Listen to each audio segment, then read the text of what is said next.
Hello guys, we are back with our next lecture. In this lecture, let us go through some examples of asymptotic notations.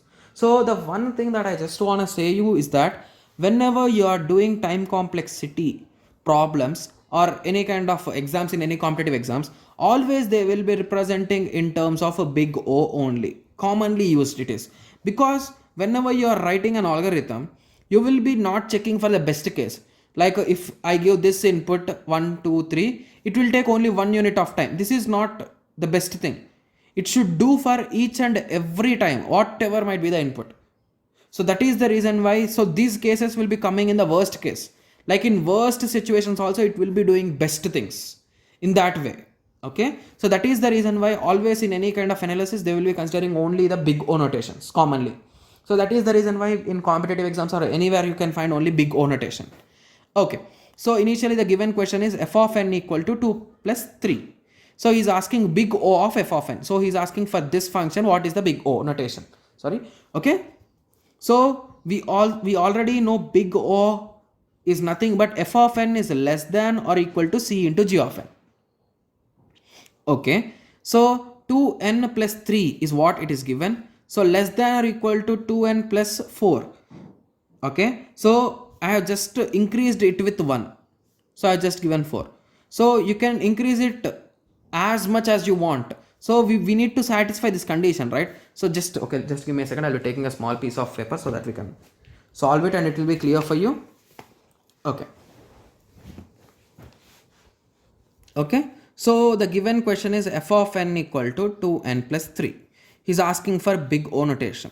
So we know big O is nothing but f of n is less than or equal to c into g of n. Okay. So now we need to satisfy this condition somehow. So 2n plus 3 is what given.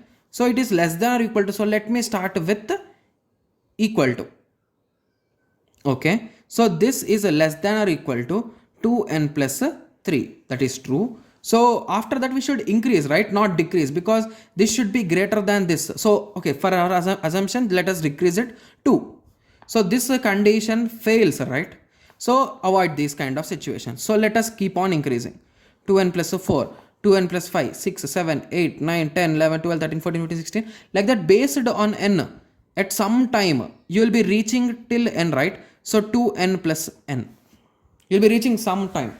Like if n value is 100, at plus 100th position you will be reaching till 100. So at some point you will be reaching till n, right? Okay, so let me push the book. Okay, so at some time you will be reaching it. So after that you will be assuming it as n only. So 3n. Okay, so here you can say that we know that c into g of n, right? So here c is this and g of n is this. So c is nothing but a constant and g of n is what we will be writing inside big O of n. So if you remember big O of g of n we will be writing. So that g of n is nothing but this. So this, for this it is nothing but big O of n. So even by observing you can say that these kind of things. So if you assume, if you ask me, in times of competitive exams you can directly do. For these kind of thing, if you ask me what is the time complexity, I'll be just saying big O of n square. That's it, because that's the only thing. Even if you try to solve for that, it will be going till 2n square plus 6, 7, 8, sorry 3, right? 3, 4, 5, 6 and so on up to sometime it will be reaching n square. After that you will be considering as this, and this will be c and this will be g of n. So this n square is nothing but big O of n square. That's it. So you can directly by observing also we can say, but in times of theoretical exams you need to solve them in this format. Or in data structures we have already discussed one more method, even you can follow that. Okay. Okay, so similarly let us continue with some more problems. Okay, just give me a second. Okay, so let us continue with some more problems. So f of n is equals to 2n plus 3. Here it is given omega, right? Okay, so we know for omega it is nothing but f of n is greater than or equal to c into g of n. So here we are getting the minimum case. So just a small understanding is that if it is given minimum case, directly you can just assume this as the output. So basically when you are solving it, you will be starting again in the same format, 2n plus 3. So here it is less than, so this should be greater, so this should be less. So I will be decrementing it, 2n plus 2, 2n plus 1, 2n plus 0. So I will be reaching 2n at some point. So this 2 will be c and this will be g of n. So omega of g of n equal to omega of n, that's it. Similarly omega again. So 4n square plus 5. So even by observing you can say n square. So it will be n square. So similarly if you follow 4n square plus 4, 4n square plus 3. So at some point 4n square plus 0, you will be reaching 4n square, 4 will be c and n square will be g of n. So it will be omega of n square. So these two belong to the best case. So now let us continue with the average case. I told you, right, we will be discussing about 1 or 2 problems on average case also. I think only one problem. Okay, we are having 2 problems. Okay, that's fine. Okay, so I hope everyone remembers the average case condition. So it is a bit lengthy, but it's easy. C1 into g of n is less than or equal to f of n is less than or equal to c into g of n.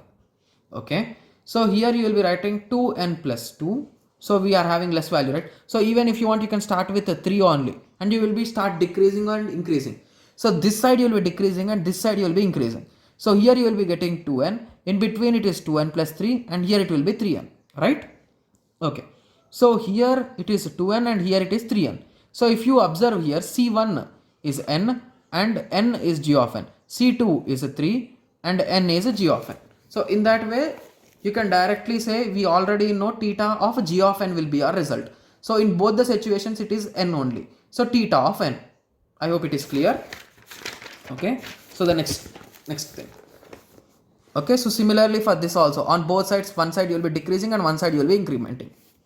So 4n square plus 4, 3, 2, 1, at some point you will be reaching 4n square. Similarly on the other side, by incrementing slowly you will be increasing up to 5n square. So we consider only g of n, c1 and c2 are just neglected. That implies theta of n square. Okay, so I just wanted to say some kind of things that you should remember. So whenever there are, for problems like this, there are many tricks to solve. So assume that there is a equation like this, n plus 1. So here it is asking for the worst case. That is nothing but big O.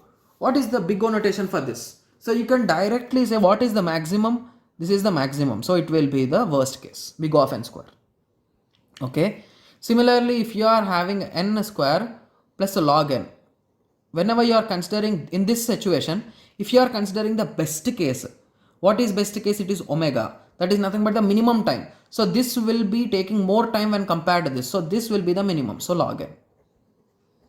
So these are some kind of small tricks that you can apply, and never write. So if there is 99n square, so never write big O of 99n square. So this is absolutely wrong. Always big O notations or small O notations or any kind of asymptotic notations will not have any constant values. So never write 2n square plus 1. Okay, so I hope it is clear for you. These are some kind of small things which you should remember when you are going for any kind of exams. Okay, so these are some kind of common things which you will be observing. So big O of 1 is constant time. So it will be taking only one, whatever might be the situation, it will be taking only 1 unit of time.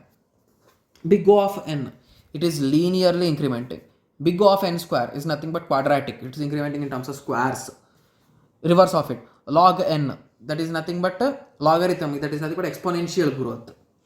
N cube, cuboidal, 2 power n, that is nothing but exponential. Okay, sorry, this is exponential reverse, right? So it is decrementing. Okay, so let us assume there is a small question given, true or false. You need to just say true or false. So big O of n is less than big O of log n is less than n is less than big O of n log n. So whether it is true or not. So for solving these kind of problems, you just draw a small graph with multiple values. So assume 0 for 100 and for 1000. So always big O of 1 will be constant. Whatever might be the situation, there is no issue for it. So log n. So log n at 0, it might be 0, and at 100, it will be somewhere here, assume, it will be somewhere here. Whereas big O of n, it is constant. So always remember that log n will always be below, log n will always be below big O of n. So if you remember even this order, you can just remember it. Okay, so here we are having big O of n and it is n into log n. So it is even more. So that is the reason why it will be higher. So this condition is true. Similarly for this also, n square and n square. Okay. Okay, I think this is 1, not n square. Big O of 1 is less than big O of 2 power n, less than big O of n square. Okay, so I hope everyone got some idea, some clear idea on asymptotic notations with some examples. In last lecture we discussed this asymptotic, and in this lecture we discussed some examples on that. So in the next lecture we'll be continuing with the small notations. Thank you, thanks for watching.